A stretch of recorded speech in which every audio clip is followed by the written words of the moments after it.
Hello, hope you all had a fantastic weekend. Thanks for starting your week with us here on First Take alongside Skip Bayless and Stephen A. Smith. I'm Molly Karam. Good morning, Glad to see you guys. here in Bristol, Connecticut. I'll be here all week. Thank you.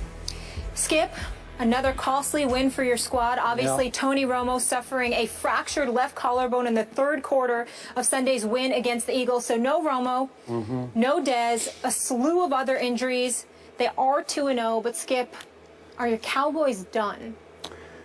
Despite what my friend Stephen A. Smith was tweeting last night, no, they are not done. Not unless you tell me that both Romo and Dez are done for the entire year. Or you tell me that Dez and Romo return a little prematurely and they re-break the bones that are now broken. But Stephen A. Smith, if the best case happens, if Romo and Dez both return and remain 100%, you better believe this football team can get to the Super Bowl, because if they return healthy, the NFC is going to have hell to pay. So let's talk about what happens in the interim. I still have the best offensive line in all of pro football. And by the way, most people don't get this, but Ronald Leary, my starting left guard, could not play yesterday.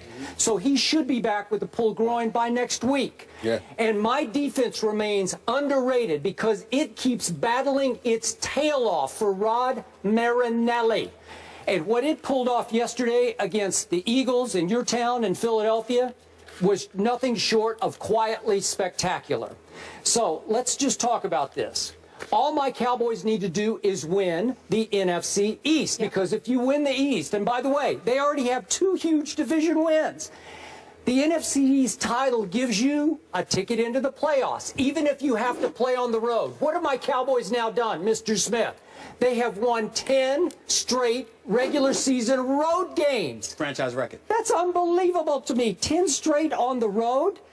And they have beaten Chip Kelly all 3 times in Philadelphia that Chip has coached in Philadelphia. Really? That's unbelievable. This team, as I keep trying to remind you, loves to play and to win on the road. So would I bet against them in road playoff games? Should they have won at Green Bay last year? Because we know that was a you-know-what. That was a you-know-what. So let's get back to, even if Dez and Romo are gone for 7 or 8 games, can my Dallas Cowboys win the East? Absolutely, because maybe you can correct me on this, but I don't see their 3 division rivals, any of those 3, running away with the NFC East.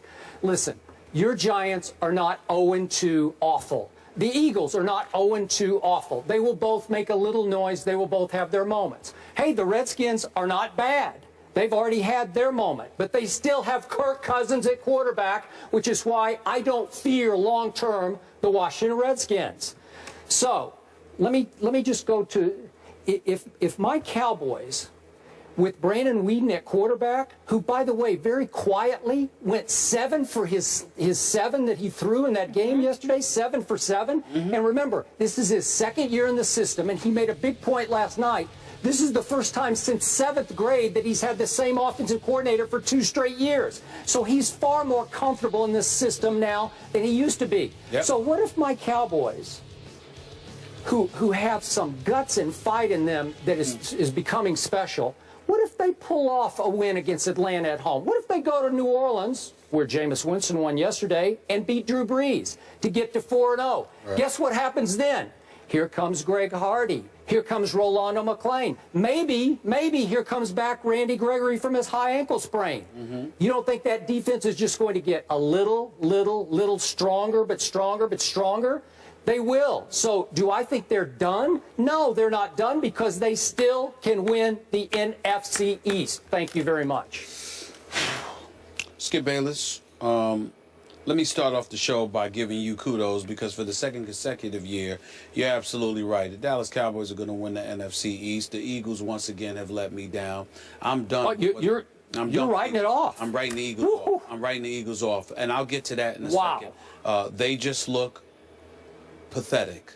I can't believe how awful they have looked yesterday. The Dallas Cowboys looked sensational defensively. When I imagine the fact that they don't have Scandrick, that they don't have, Randy Gregory, okay, that they don't have Greg Hardy, that they don't have Rolando McClain, and I look at what that defense was able to do yesterday.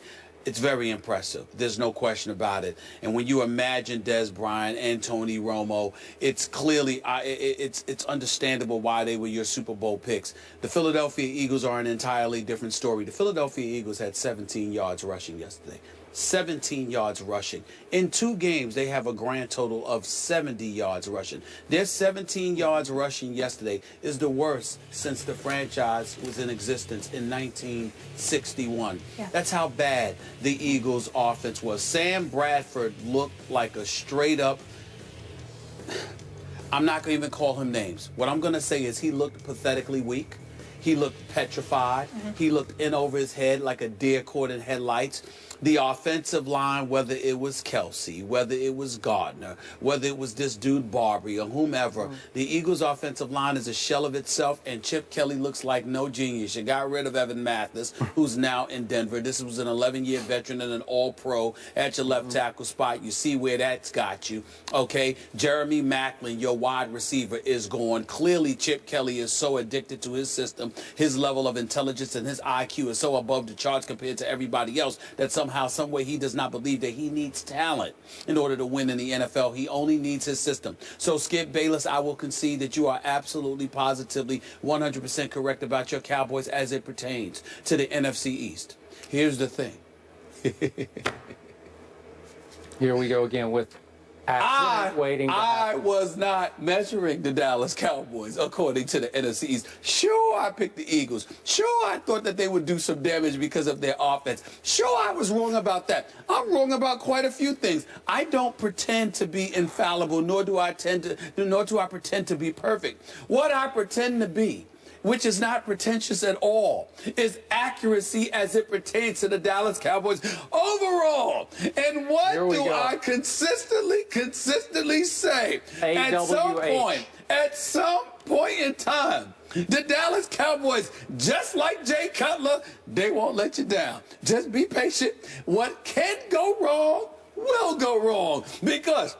Because why, Skip Bayless? They are, say it with me, they are an accident waiting to happen. Now, in all seriousness, because we have some idiots out there, adults and children, who literally believe that I'm laughing about somebody's injury. No, I don't want anybody to be hurt. I don't want physical harm to come. Tweet some more. That's right. Thank you. No, seriously, in all seriousness, because we've got some people, even in our profession, who will remain nameless. But I saw some tweets yesterday, that took it a bit seriously. Okay. No, that took it a bit seriously. Okay, and I do not wish physical harm upon anybody. I wouldn't be sitting there laughing if somebody was on the turf paralyzed or something like that, or they had a neck injury or had to be carried away in an ambulance or anything like that. Injuries come with the game of football. As long as from a health standpoint you're ultimately okay, all right, and you don't have your career shattered or anything like that. When I'm laughing about it, it's about the result it's going to have on your football team, not necessarily you being injured. So everybody needs to pump the brakes there. Having said all of that, I couldn't help but giggle when I saw Tony Romo go down, because I said to myself, I hope he's okay. But I looked at Jerry Jones, who looked like he was on the verge of being taken to the hospital himself because of how depressed he looked, okay? You looked at the Dallas Cowboys season just flashing before their very eyes. I imagined and reminisced about my man Skip Bayless saying that I'm not just picking the Dallas Cowboys to win the NFC East. I'm picking the Dallas Cowboys to win the NFC. I'm picking the Dallas Cowboys to represent the NFC in the Super Bowl. And I couldn't help but laugh, because yet again, what did I tell you? The Dallas Cowboys, I believe, like you, they have the best receiver in football, because I'm now ready to put Des Bryant over Charles Johnson, because Megatron just doesn't seem to be Megatron. I think he's taken a bit too many hits in his career. Calvin Johnson. I'm looking at Calvin Johnson, Megatron. Calvin Johnson. I'm looking at Tony Romo. We know he's a big-time quarterback. We know what stats he can put up. But when the moment arrives, what's going to happen? I'm looking at their running game, which is virtually non-existent as far as I'm concerned. That defense, led by Rod Marinelli, looks like it could potentially be big-time. There's no question about it. But the absence of Tony Romo in combo with Des Bryant for at least 8 weeks, I think it's safe to say this is what's going to happen. The NFC East is a wash because all the Dallas Cowboys have to do is play 500 football the rest of the way, and they got the division. Because I think 9 wins are going to deliver you the NFC East. But is it going to deliver you home field advantage? No, I don't need it. I don't need it. Against the Green Bay Packers? Against the Arizona Cardinals, they can definitely win against at the Seattle Arizona. Seahawks. They can absolutely win at Seattle. I'm not saying Dallas has the talent to win anywhere. They also have the mindset. And not only that, and they win better. They play better on the road to me than they do at home. No doubt. I'm simply saying to you that all of the stuff that transpired yesterday, all of the stuff that happened over the Dallas Cowboys over the last 2 weeks, lent itself towards my position, which is this. At some point in time, something will go wrong with this team. I don't know what it is. I don't know what it is. It could be a traffic jam going to Texas Stadium, for crying out loud. It could be food poisoning for one particular game. It could be somebody. I don't know. All I know is that it never ever fails. And that is what made me giggle, because this is nothing more. Don't think for 1 second that this is the last thing that's going to happen to the Cowboys. You can book it.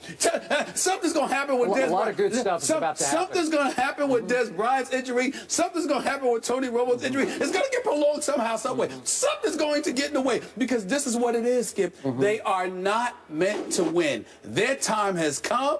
Their time is gone, and regardless of what happened yesterday, regardless of their victory, more harm than good was brought to the Dallas Cowboys, even in victory. And that is what it just...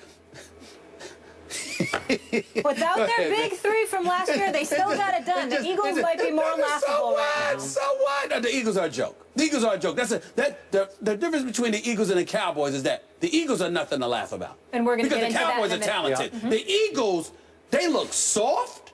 They look ill-prepared. Okay, save that for a second. Save that. That's all it is.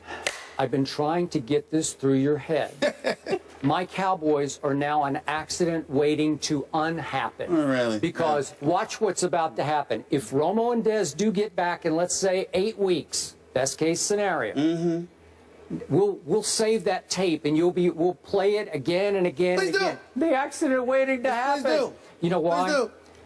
There's something going on with this football team. There's something special. The guts, the fight. If they were 0-2, if they had blown the game to Eli and then gone to Philly, and after Romo went down, Brandon Weeden stinks it up, and they blow the little lead that they have, and they lose to the Eagles to fall to 0-2, I'd be right there with you. That did not happen yesterday. Do you realize, against the vaunted genius that is Chip Kelly, that Chip's offense in Philadelphia against my Cowboy defense, against Rod Marinelli in 3 tries, has averaged 13.3 points. Against the rest of the opponents at home in the Chip Kelly regime, they're averaging 30 points a game.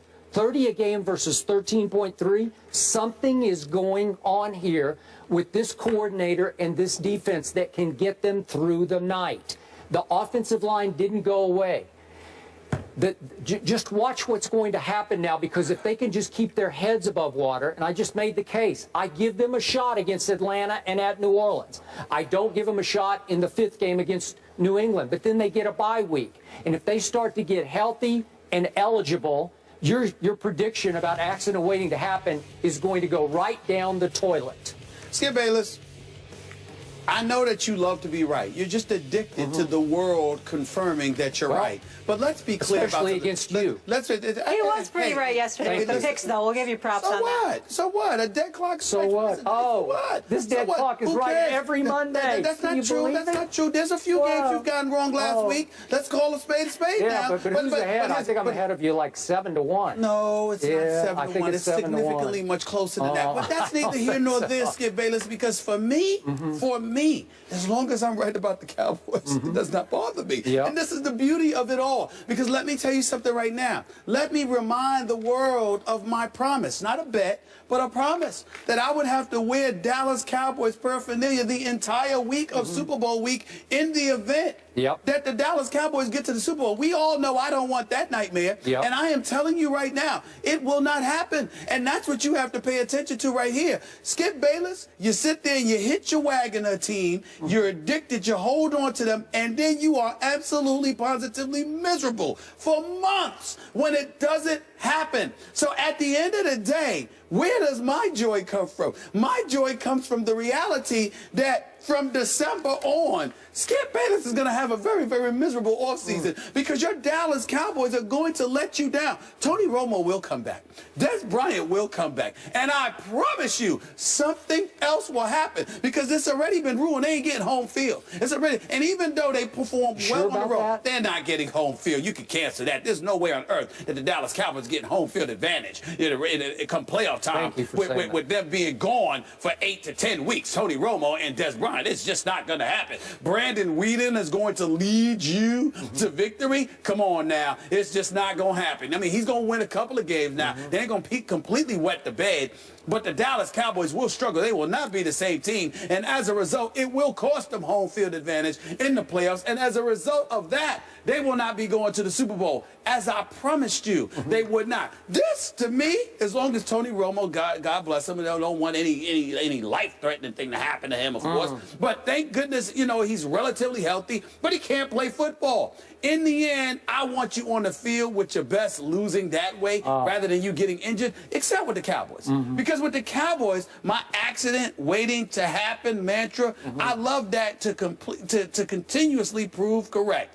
Okay, whatever can go wrong will. And that is what has happened to the Cowboys. And you will be forced to face that sooner than you think. And you will be forced to wear Cowboy paraphernalia for that whole week leading up. It will not happen. No? It will not happen. Our bet is still in. It's no bet. Yeah. I didn't even ask you to bet me. I volunteered. That's no true. bet involved. I will gladly do this because it will not happen. Okay. That miracle will not try to Okay, but you're declaring it null and void as in it can't happen now, but it's still in effect, right? It can happen. Okay, I just want to make sure it's still in effect. We got it on record. All right, you heard from Skip and Stephen A. on the matter. Now it's time for you guys to weigh in on Twitter. Let us know what you think by replying yes or no to the hashtag losing Romo.